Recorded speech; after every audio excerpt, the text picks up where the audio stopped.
The recent statement by Donald Trump regarding the revocation of Rosie O'Donnell's U.S. citizenship is the latest chapter in a long-standing and highly public feud. While a seemingly isolated comment, it holds significant political and constitutional weight, inviting a closer look into its meaning, intent, and broader implications. This analysis explores the reasons behind the recurring statement, its potential consequences, and what a realistic outlook for this issue might entail. Summary and analysis. The comment about revoking O'Donnell's citizenship is a powerful rhetorical tool that has been deployed by Trump on multiple occasions. It stems from a personal rivalry that began in the mid-2000s and has since become a public spectacle, often used for political gain. The statement itself, while legally impossible to execute, serves several key functions. On a fundamental level, it acts as a form of personal attack and public humiliation directed at a vocal critic. It is designed to delegitimize O'Donnell and her criticisms by suggesting she is undeserving of the fundamental rights afforded to an American citizen. From a political standpoint, the comment energizes a specific segment of his base by projecting a sense of strength, control, and a willingness to defy conventional political norms to punish perceived enemies. Legal analysis reveals the statement to be entirely without merit. The U.S. Constitution, particularly the 14th Amendment's Citizenship Clause, establishes that all persons born or naturalized in the United States are citizens. Supreme Court precedents have further solidified this, ruling that the government cannot arbitrarily strip a natural-born citizen of their citizenship. The only exceptions are extremely narrow, such as in cases of naturalization fraud or voluntarily serving in a foreign military at war with the U.S. Since Rosie O'Donnell is a natural-born citizen, none of these exceptions apply, rendering the threat of revocation legally impossible. The repeated utterance of this threat, despite its constitutional futility, is what makes it a notable and recurring point of political discussion. Reasons and consequences. The primary reason for Trump's repeated use of this rhetoric appears to be its effectiveness as a political message.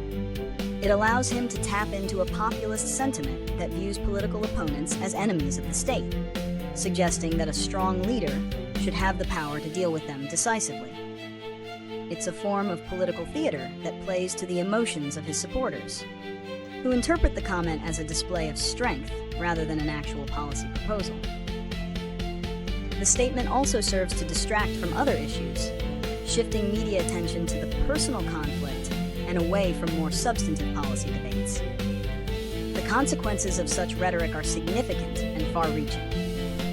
First, it erodes the public's understanding of constitutional law. By repeatedly making a threat that is legally impossible, it either misinforms the public about the powers of the presidency, or worse, cultivates a public perception that the Constitution is merely a set of malleable guidelines that can be bent or broken at will.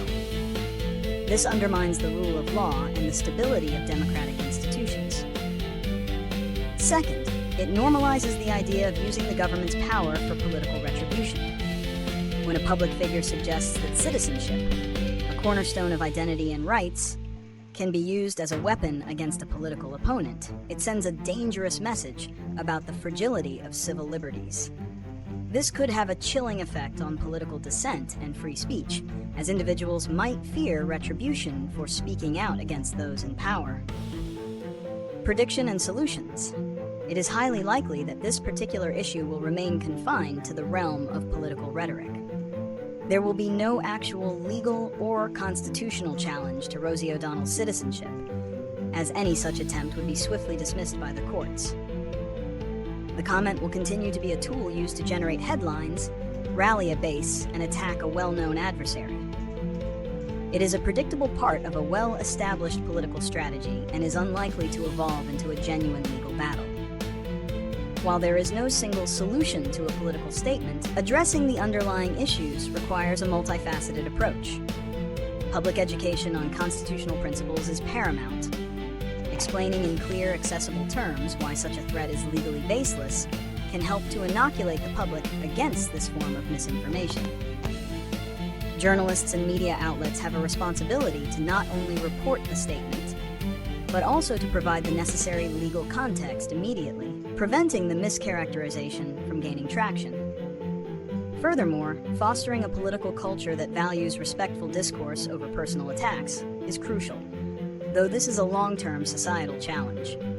Encouraging a focus on policy and substance over personal feuds can help to elevate the level of political discussion and reduce the effectiveness of such divisive rhetoric. Ultimately, while the statement about Rosie O'Donnell's citizenship is not a direct threat to the individual, it is a symptomatic example of the challenges facing democratic norms and institutions today. Its significance lies not in its legal feasibility, but in what its continued use reveals about the state of political discourse. Addressing it requires a commitment to truth, a defense of constitutional principles, and a recognition that rhetoric, even when legally hollow, can have profound and lasting consequences.